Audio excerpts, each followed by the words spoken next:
Bud Light, suck one. That's right, product placement galore.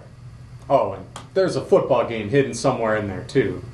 Greetings, I'm the man behind the mask, and today, in honor of this year's Super Bowl, we'll not only look through the beginnings of American football, but also the first Super Bowl, and its precursor, the NFL Championship game. Now, modern American football has its origins in traditional ball games that were played in villages and schools in Europe for many centuries before Europeans settled in America. There are even reports of early settlers in Jamestown, Virginia, playing games with inflated balls in the early 17th century. They remained largely mob-style games, with huge numbers of players attempting to advance the ball into a goal area, often by any means necessary. Rules were simple and violence and injury were common. In fact, the violence of these mob-style games led to widespread protests and a decision to abandon them. Yale, for example, under pressure from the city of New Haven, banned the play of all forms of football in 1860, while Harvard followed suit in 1861. However, while the game was being banned in universities, it was growing in popularity in various East Coast prep schools. Two general types of football had evolved by this time: kicking games and running or carrying games. It was also during this time that a group of schoolboys known as the Oneida Football Club began playing a hybrid of the two in 1862, known as the Boston Game. The Boston Game would eventually catch the attention of the press and begin to spread throughout the decade. By the late 1860s, the game began to return to college campuses, with Yale, Princeton, Rutgers, and Brown all playing kicking games during this time. On November 6, 1869, Rutgers University faced Princeton University in what is regarded as the first game of intercollegiate football. The game was played with a round ball and, like all early games, used improvised rules that had as many similarities to rugby and soccer as to the American game of the next century. The two teams of 25 players attempted to score by kicking the ball into the opposing team's goal. Throwing or carrying the ball was not allowed, but there was plenty of physical contact between players. The first team to reach 6 goals was declared the winner, and Rutgers would walk away the victor from this one by a score of 6-4. As a few more schools began to set up these football matches between each other, a major problem became apparent. Each school had its own set of rules for the game. So to rectify this, a conference was held between representatives from Yale, Columbia, Princeton, and Rutgers at the Fifth Avenue Hotel in New York City on October 20th, 1873, to codify the first set of intercollegiate football rules. The list of rules established at this meeting would be based more so on soccer than on rugby. However, there was one holdout. Harvard, which played the Boston Game version that allowed carrying, refused to attend this rules conference and continued to play under its own code.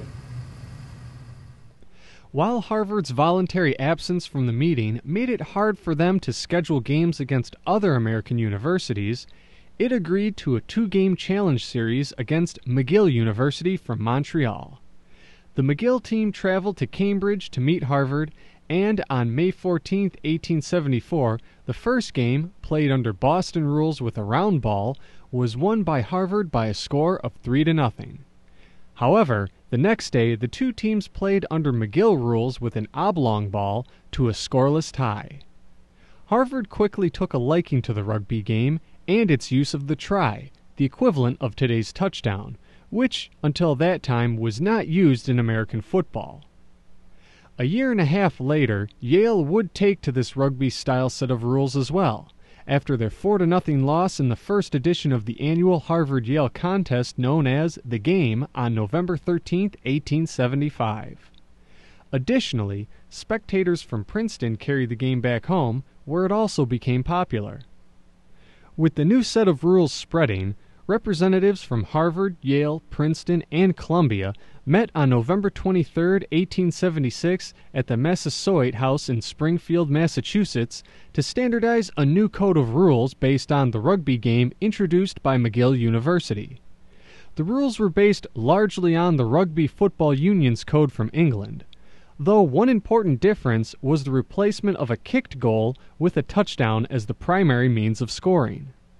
Additionally, 3 of the schools, Harvard, Columbia, and Princeton, formed the Intercollegiate Football Association as a result of the meeting, with Yale holding out on joining the group until 3 years later in 1879 because of an early disagreement about the number of players per team.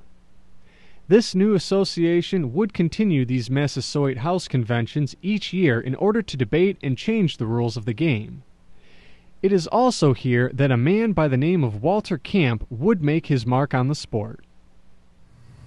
Widely considered to be the most important figure in the development of American football, Camp became a fixture at these Massasoit House conventions in 1878, where he proposed his first rule change, a reduction from 15 players to 11, to open up the game and emphasize speed over strength. The motion was rejected at the time, but later passed in 1880, along with 2 more of Camp's suggestions: the establishment of the line of scrimmage and the snap from center to quarterback. Camp's new scrimmage rules would revolutionize the game, but not in the way he intended.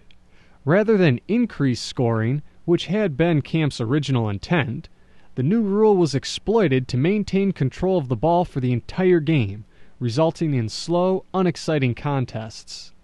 Therefore, at the 1882 rules meeting, Camp proposed that a team be required to advance the ball a minimum of 5 yards within 3 downs. These down and distance rules, combined with the establishment of the line of scrimmage, would be the main factors that transformed the game from a variation of rugby or soccer into the distinct sport of American football. Camp would be central to several more significant rule changes that came to define American football, such as the reduction of the field size to its modern dimensions of 120 by 53 1/3 yards in 1881, scoring rules in 1883, and the setting of the game time to 2 halves of 45 minutes each, as well as the mandate for 2 paid officials for each game in 1887. With Camp's new rules providing great innovations for the sport, college football expanded greatly during the last 2 decades of the 19th century, from only 8 university teams in 1880 to 43 by 1900. Following further reforms made in 1905 and 1906, making mass formation plays illegal and forward passes legal, gameplay developments by college coaches helped take advantage of the newly introduced forward pass, and the popularity of college football would grow as it became the dominant version of the sport in the United States for the first half of the 20th century, with its most popular aspect being the tradition of bowl games. But like all of today's major sports, the game of football eventually made the leap from amateur to professional. Though professional football can be traced back to 1892, with William Pudge Heffelfinger's $500 contract to play in a game for the Allegheny Athletic Association against the Pittsburgh Athletic Club, it wasn't until September 17, 1920, when the 10-team American Professional Football Association was formed, that pro football truly established itself. 2 years later, on June 24, 1922, this league would alter its name to the National Football League, with membership gradually stabilizing throughout the 1920s and 30s as the league adopted progressively more formal organization. At its inception, the NFL had no playoff system or championship game. The champion was the team with the best record during the season, determined by winning percentage, with ties omitted.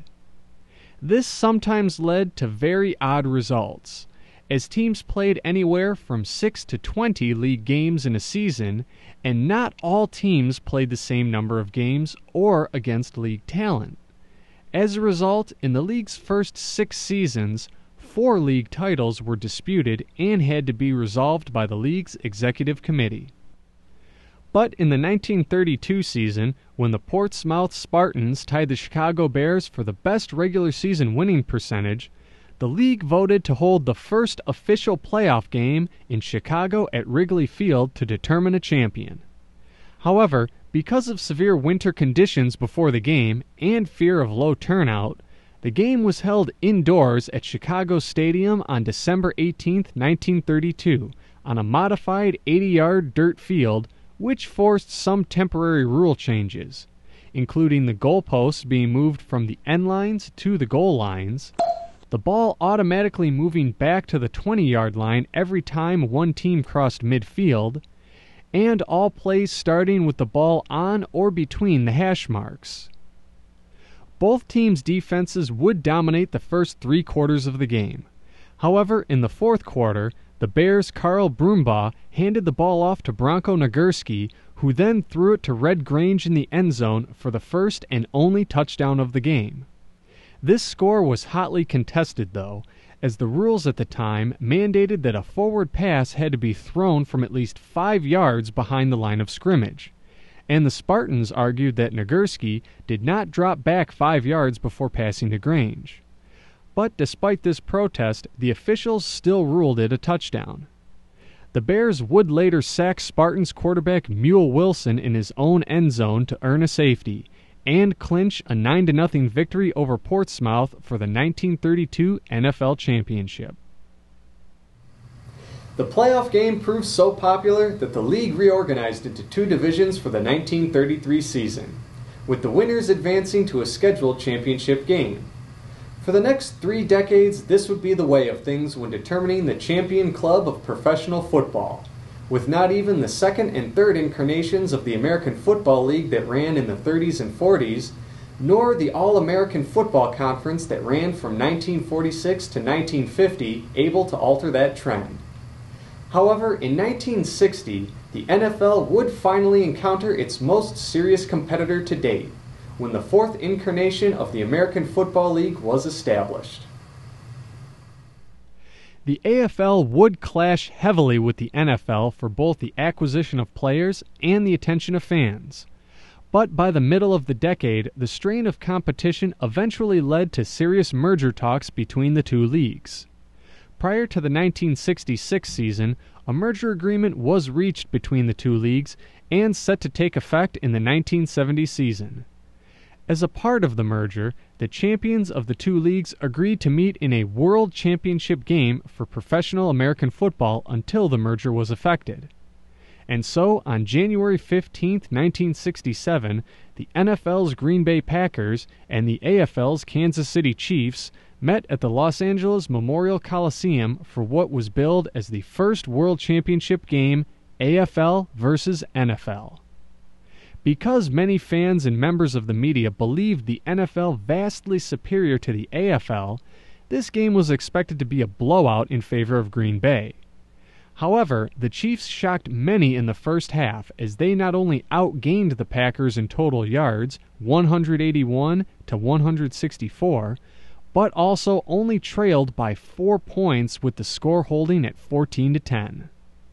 Unfortunately, the second half would not be as favorable to Kansas City, when Green Bay safety Willie Wood returned a 50-yard interception early in the third quarter and sparked the Packers to score 21 unanswered points and claim the game by a score of 35-10. Though this new game was first dubbed the AFL-NFL Championship game by the owners, when the third game was held in 1969, the name was officially changed to the Super Bowl, a name that the media had picked up on prior to the 1967 game, when Kansas City Chiefs owner Lamar Hunt kiddingly referred to the proposed championship game as such during the NFL-AFL merger meetings. Though the first Super Bowl in 1967 failed to draw in a sellout crowd, this would not be a problem for any of the Super Bowl games that have since followed, as this game has grown by leaps and bounds into one of the biggest yearly broadcast spectacles in the world, leaving us to wonder what we are in store for in this coming 47th NFL Super Bowl game.